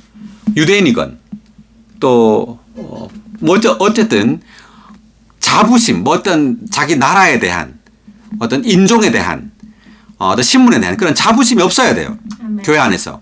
그러한 것들이 교회의 어떤 분열을 가지고 올 겁니다. 우리는 그리스도 예수님 안에서 하나이기 때문입니다. 아멘. 할렐루야. 아멘. 자, 새 사람 안에서는 어떤 차이도 없습니다. 아멘. 우리 모두 다 그리스도 안에서 하나입니다. 아멘. 29절. 여러분이 그리스도께 속해 있다면 여러분은 아브라함의 씨이며 약속에 따른 상속자들입니다. 아멘. 다시 한번. 여러분이 그리스도께 속해 있다면 여러분은 아브라함의 씨이며 약속에 따른 상속자들입니다. 아멘. 그리스도께 속해 있다면. 자, 우리는 예수 그리스도를 믿음으로 그리스도라는 그 인격에 속하게 되었습니다. 아멘. 그분의 일부가 된 거예요. 우리는 그리스도께 속한 사람이 된 겁니다. 다만 그리스도와 떨어진 그리스도인이 아니라 그리스도라는 그 한 분의 그 인격 안에 속해 있게 된 거예요. 그러므로 우리는 아브라함의 씨라는 거죠. 자, 아브라함의 씨는 구약에서 이삭이었습니다. 우리는 이삭의 일부입니다. 이삭은 예수 그리스도를 예표하죠. 그러므로 우리는 단체적인 이삭, 단체적인 그리스도라고 할 수 있어요. 그리고 약속에 따른 상속자들입니다. 우리는 무엇을 상속받죠? 그 영을 상속받습니다. 아멘. 모든 것을 포함한 그리스도, 만유를 포함한 복합적인 영, 삼일 하나님이 바로 우리의 약속이고 우리의 복입니다. 아멘. 이 모든 우리는 삼일 하나님을 상속받게 됩니다. 아멘. 할렐루야. 자, 우리 갈라디아서 3장 오늘 여기까지 하겠습니다. 너무 길었죠? 수고하셨습니다.